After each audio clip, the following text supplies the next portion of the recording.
And you're all set, Russell. Thank you. Welcome to our first show of This Too Shall Pass storytelling of Jewish heroes throughout the ages. You know, I know that this is uncharted time, and we're in a world that is topsy-turvy. The U.S., Israel, we always got to remember that we are one. We are one people. Always said by people at Jewish National Fund, there's about 14.5 million Jews. 7.5 million reside in a place of Israel, but all of us are part of that Jewish family. And what reunites us at this time is to be able to share stories, share moments, and share with each other.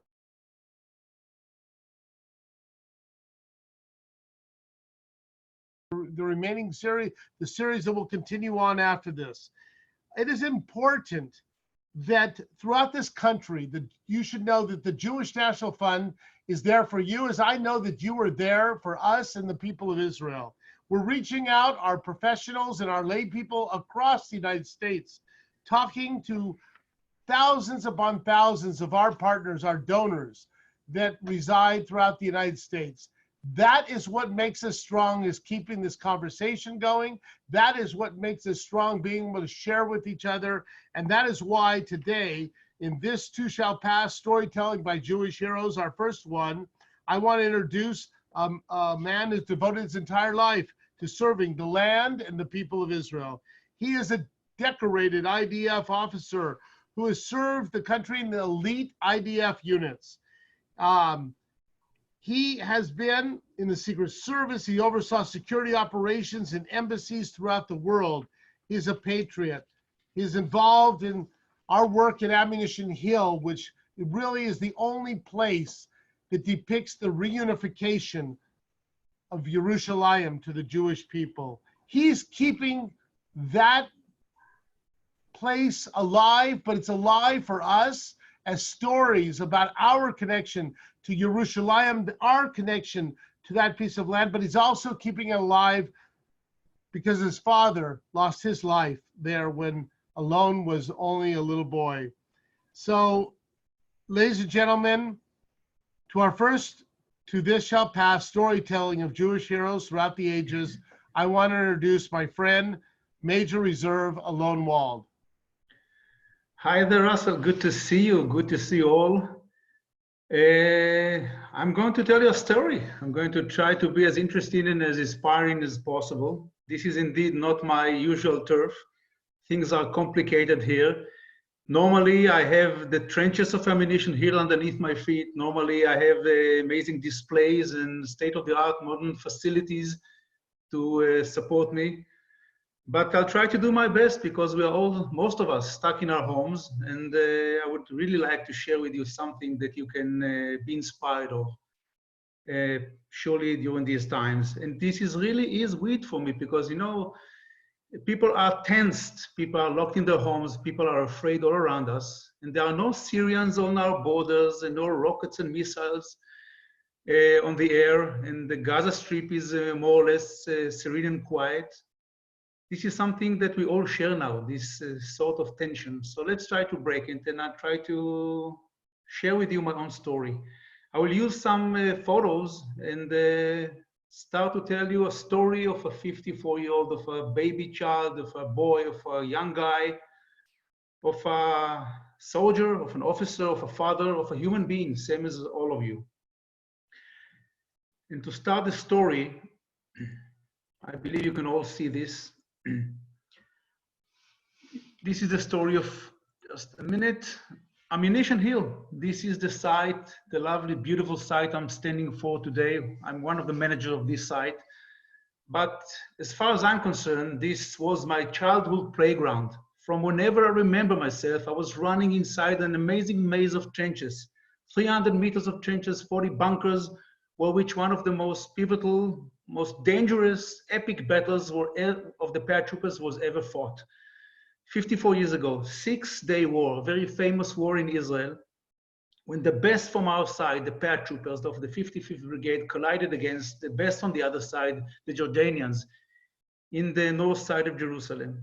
It is said to be indeed one of the toughest battles. And this was the pivotal battle that while breaking the Jordanian side, our government decided 2 days afterward to seize the moment and to send our paratroopers to reunite Jerusalem and to enter the old city of Jerusalem and to release the Jewish quarters, the Holy Mountain, and surely the West Wall we all know today.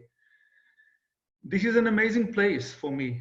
At the age of 2, 3, 4, 5 years old, I was running in the trenches without understanding amazing words like camaraderie, bravery, commitment to a mission, loyalty to your nation, Zionism, Judaism. It meant nothing to me. Same as simple naive words like father and death. Indeed, I'm working there on a daily basis, teaching, educating, running this place.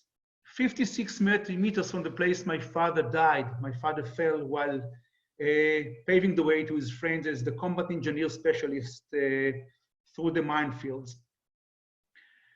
Today, this place is amazing. It's not only the trenches anymore. Thanks to the JNF efforts and thanks to 12 years of amazing cooperation with JNF, this is an amazing place. It's no longer only talks about death and sacrifice and battlefield.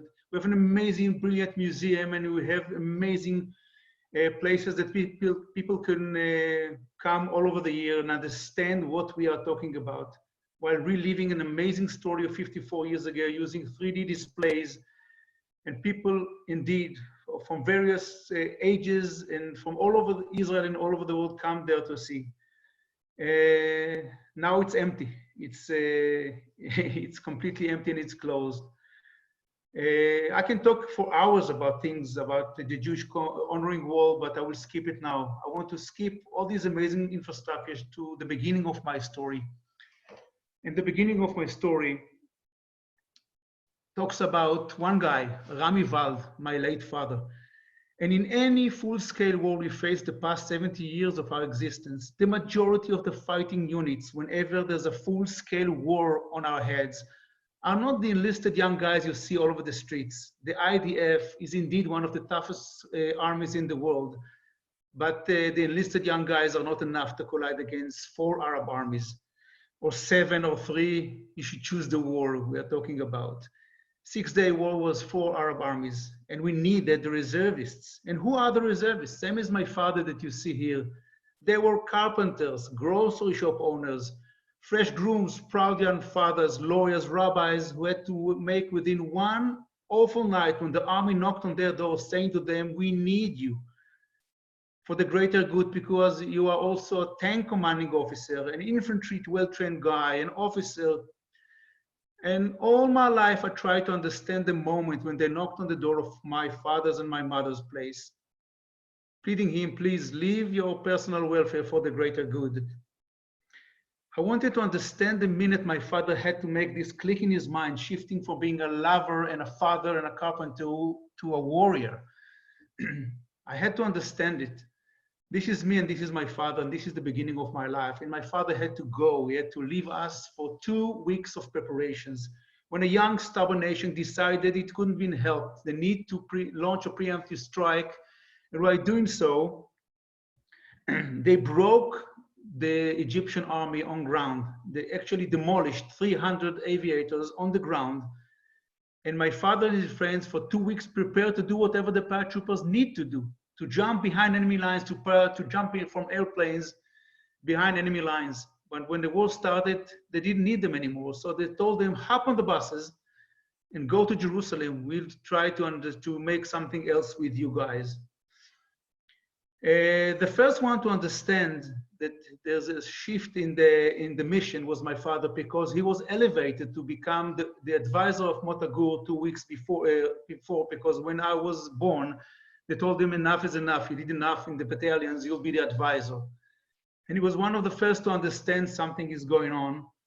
And the first thing he had to do was to leave everybody, because he knew that my mother and me were staying at my grandfather and grandmother's place 20 minutes from the orchards of Rehovot when all these guys were planning to go to war.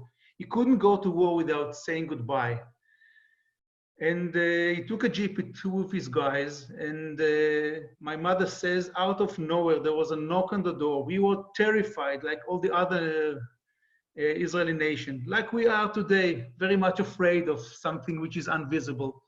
But when President Nasser said, I'm going to come here and I'm going to kill you Jews, I'm going to throw you to the sea, people were terrified 54 years ago. And my father is on the door.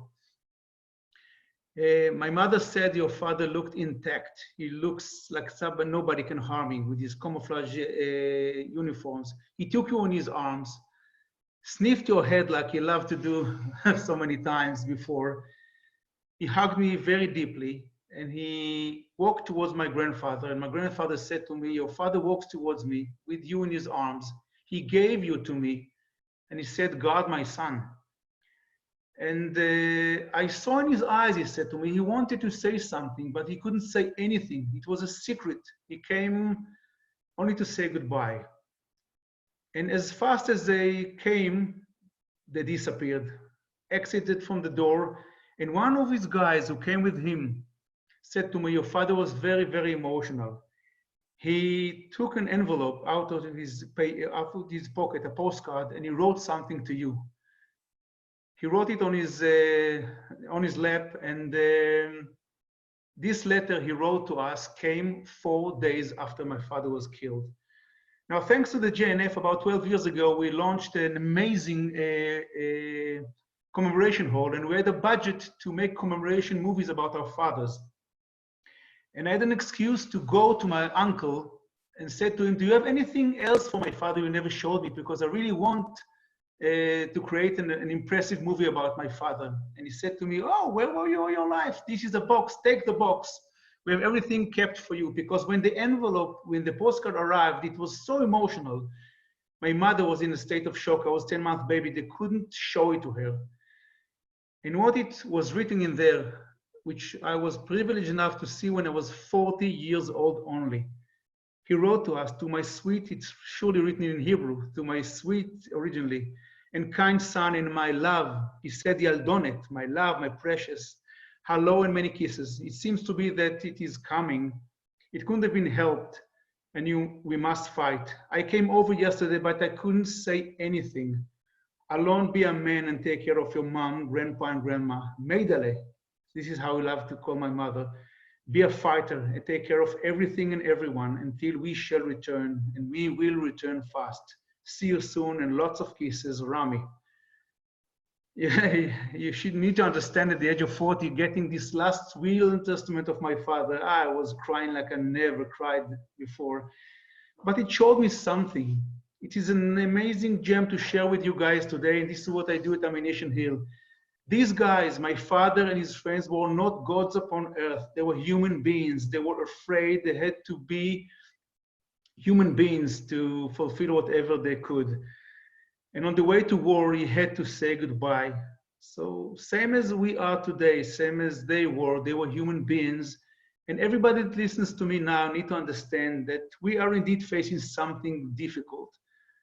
But embedded in each and every one of you, regardless of the age or the gender, are all the values you need to be to become the best you can be for your community, for your families, for your friends, for your nation, same as my father was. And this is part of who we are and what do we stand for. Now, when the war ended and my father fell, along with 182 others that fell liberating Jerusalem, Israel nation shifted from the edge of annihilation to a state of mind of an epic triumph. Within 6 days only, we released Jerusalem, we tripled the size of Israel, we returned to the Holy Mountain, we changed the Middle East the way we know it today. And the Israel nation was marveling the reunification of Jerusalem. Tens of thousands of Jewish people in front of the West Wall were dancing, celebrating, marveling the reunification of Jerusalem. I was told that all over the Jewish diaspora, people were dancing and rejoicing. The only guys who could not rejoice and be happy and dance are 182 bereaved families left behind. These guys lost their beloved friends, comrades in arms, fathers and uncles for the greater good. And the paratroopers, they lost almost 100 of these guys.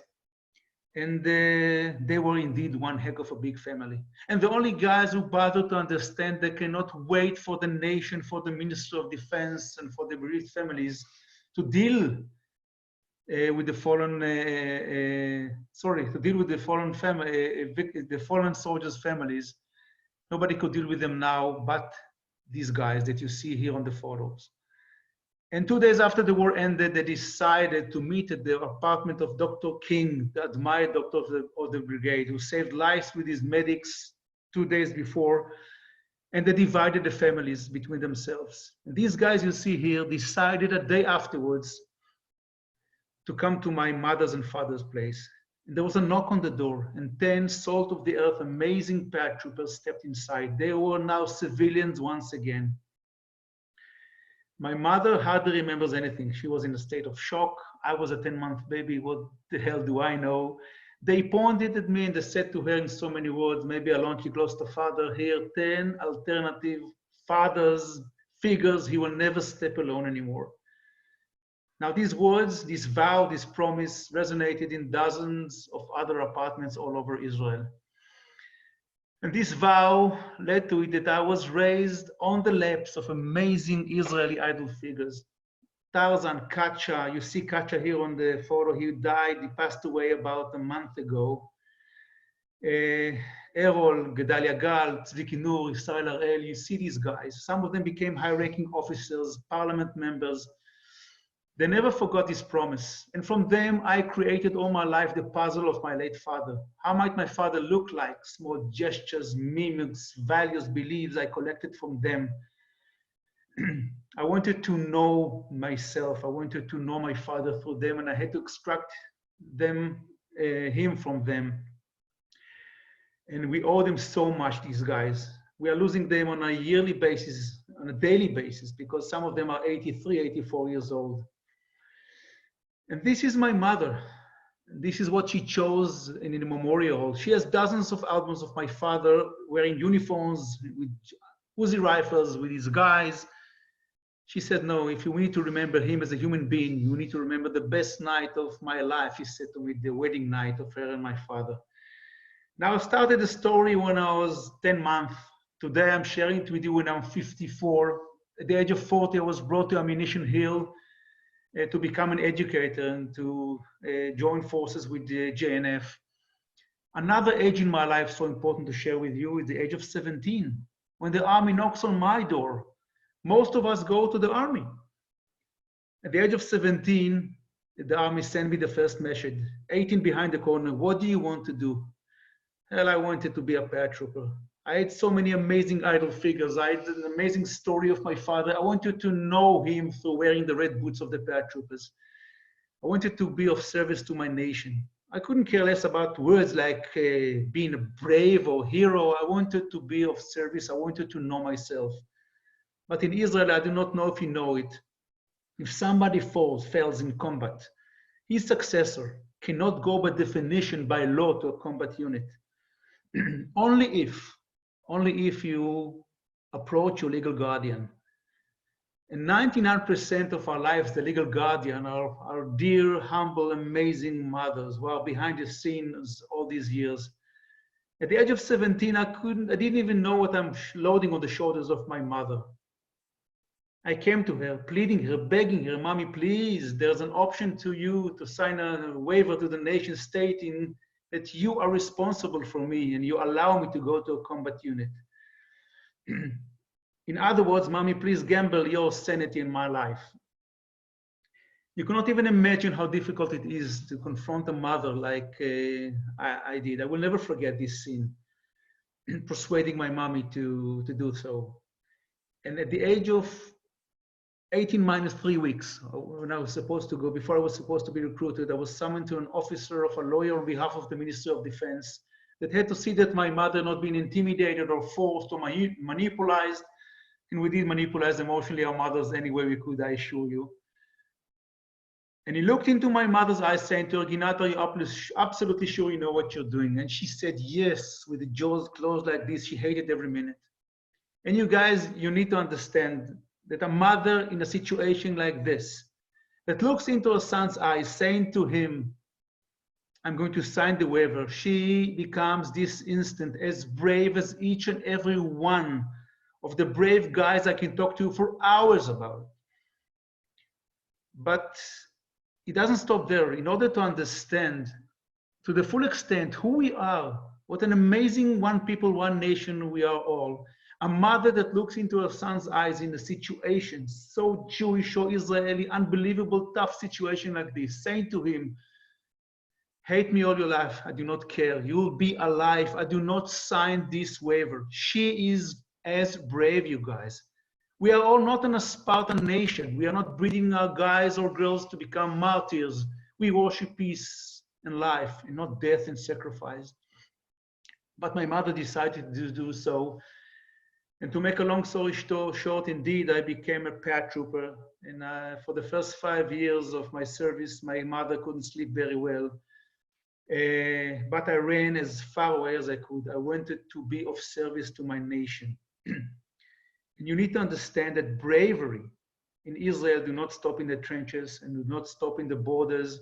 It is going all the way into our doorstep, same as it does today into our doorsteps in Israel, and same as it does in your doorstep all over the United States. And to make the last section, the closure, I have 3 daughters. This is the little one in the orange, wearing the orange shirt. This is Matan. And these are the oldest ones. This is Noam on the left and Amit. They are 27 and 25 today. And to make a closure and to see how things really are going all the way into our doorstep, those 2 girls joined the IDF, and one is an officer, the other one was a security officer of El Al. She served Milan for 2 years. And they're really part of the long ongoing story. What we all know that my father, before he was a hero, a fallen hero of the Israeli army, he was a mountain climber. And when he was served in Africa 60 years ago, helping to build the Imperial Army of Haile Selassie, he heard about one mountain, Kilimanjaro, almost 6,000 meters tall, and he wanted to pick this mountain. And many, many years ago, without having equipment, without having all he needed to do, as today we have thermal conditions and special boots, he mounted this mountain. And 57 years ago, he saw an amazing sunrise. I all my life wanted to know my father to any layer you could possibly imagine. And I wanted to make a closure. And I wanted to climb this mountain. And about 5 months ago, 4 months ago, I did it. I wanted to see the same rise that my father saw, because I really wanted to have a closure with him after running after his legacy all my life. And joined by my 2 daughters, who really decided to join their father to pay homage to the grandfather, along with the 2 Ramis, my nephews, my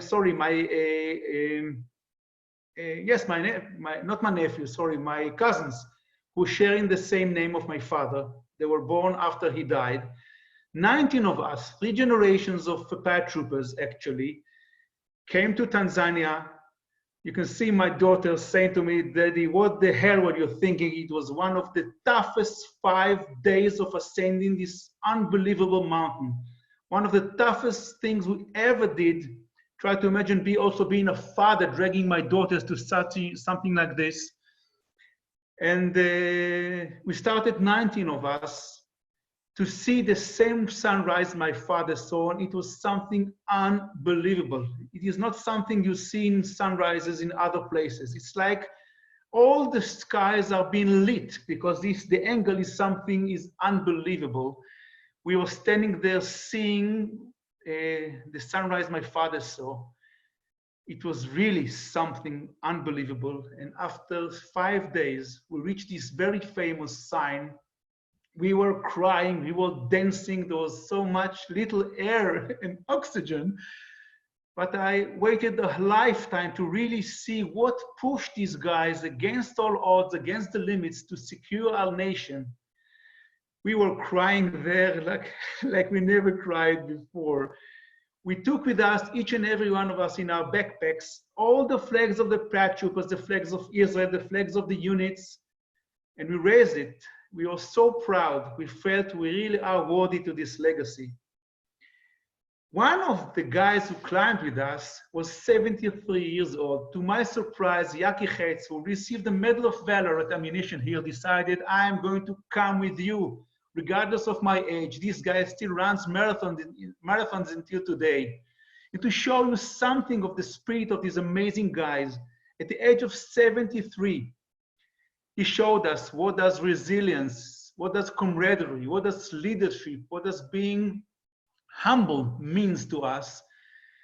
He came a little bit late after all of us. After being there for 20 minutes, we came down, descending from the mountain, seeing that this guy was behind us. And the leader of the group said to him, Yaki, we need to go down. There's not enough time for you. You need to go down. You did everything you could, but, and he said to him, he looked into his eyes, he said to this local guy, there's not any chance in the world that I came all the way from Israel trying to show you the spirit and these young guys, the spirit of their fathers, without getting the last, making use of the last half an hour, getting to the last point of Kilimanjaro. I'm going to do it. The leader looked at me and said, we have a very short, narrow frame time. We need to go down, persuade this guy to go down. I say to him, this is Yaki. He will not stop until you reach to the top. And he persuaded them. And Yaki Het, at the age of 73, 20 minutes after we all been there, went there, waving to us and to the history, and to his late fallen friends and to his live friends, to all of us, I can do it. We can do it if we believe in ourselves. And we are so proud of him. He is some sort of a father of mine. He's one of the guys who made a promise that he is not going to leave us alone. And this is the story of a kid who became a father. And I'm so proud to be able to share it with you. This is a short version, which I arranged in a short notice. But you guys, you need to understand that indeed, all these values belong to you, belong to JNF, belong to you as family members.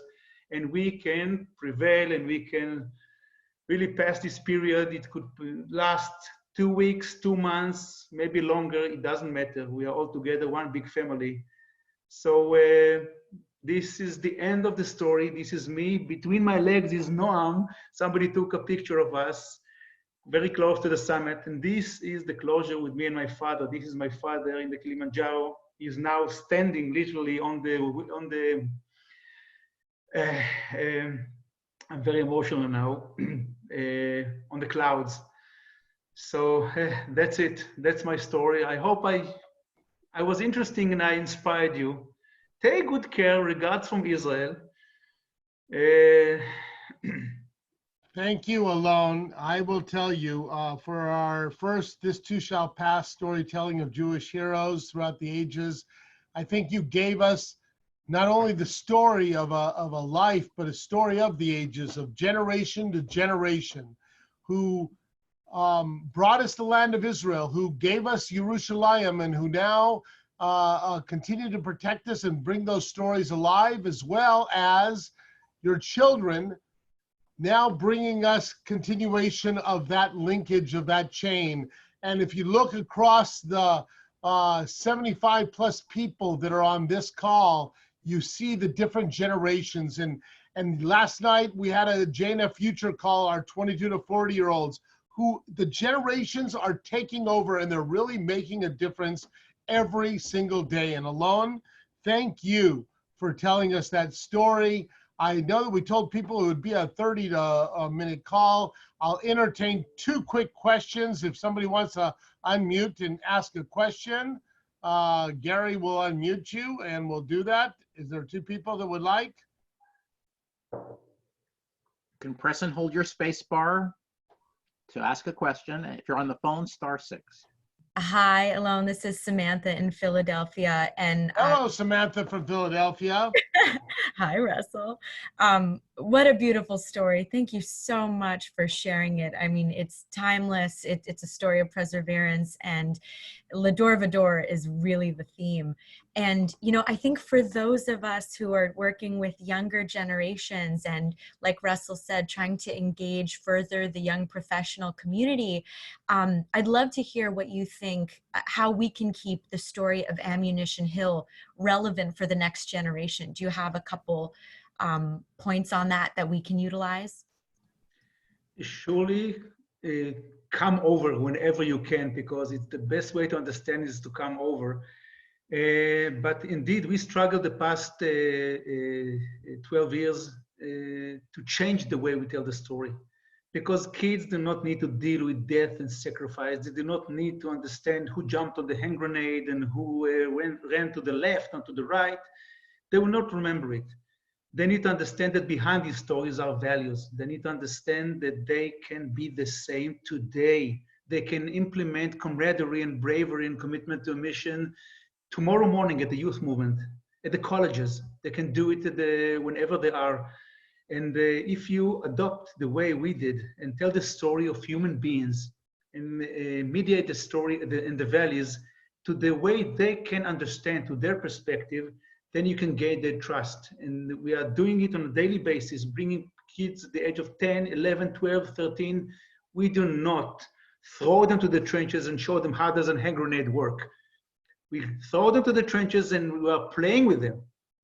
Very creative ways. You can do it without trenches. You can do it back home. You can listen to amazing stories and try to make them part of the bigger story. Try to intrigue them, challenge them to play games and to be inspired from our stories. Thank you, Alon. One more question. I have a question. It's Who is Ashley that? from New York. Hi there, Ashley. Hi, Alon. Question. I've seen Ammunition Hill. It's fantastic. And while I was there last November, a lot of kids were coming, like Israeli children. Is it part of the Israeli curriculum to teach it in schools? And also, is it part of the IDF training, especially for paratroopers, to learn the history? As far as soldiers are concerned, yes, it became a meaningful part of any educational phase and any commanding phase of the IDF.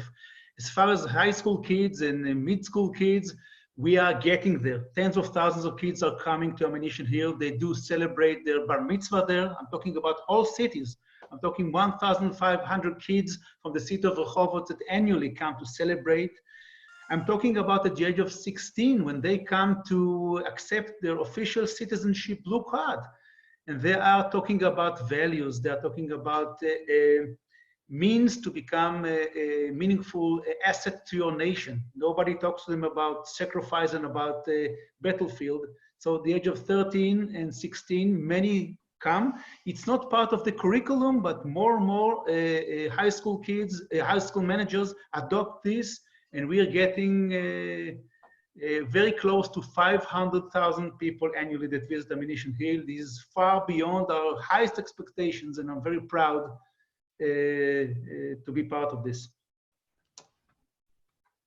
Okay, I want to thank you all for the first show of This Too Shall Pass, storytelling of Jewish hero throughout the ages by Jewish National Fund. I want to thank Alon Wald, my friend, mentor, partner in everything that we do. Jewish National Fund is committed to keeping our family engaged, connected, and inspired.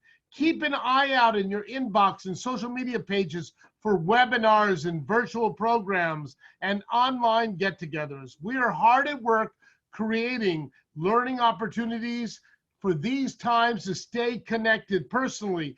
And even though we're in physical distancing at Jewish National Fund, we're in bringing the people together in a communication that brings us closer than ever before. And thank that we have these technologies that we're going to be using over and over, Zoom calls and links and Facebook Live. So check out tomorrow at jnf.org/on-demand. That's jnf.org/on-demand this Friday for listings of more information and more shows. Also, be in the lookout. Coming now is our new online shopping experience, Online Mitzvah Marketplace. Shop Israeli goods to bring Israel to you and help the local Israeli artisans and businessmen throughout the Negev and the dramatically increase their opportunity to sell by doing this online. If you haven't been a subscriber to Israelcast,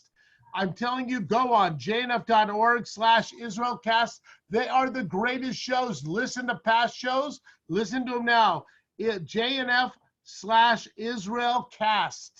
And we'll come on to our Facebook and our Twitter and Instagram and talk to your professional teams. If you need anything from Jewish National Fund, call us and share this show. We're going to put it up soon, and it'll be there. Share with others, share others to join us. We want to have these kind of these opportunities. Alon, thank you. Thank you again. Thank you, And Russell. for everybody, be safe, and we'll see you on our next show. Bye.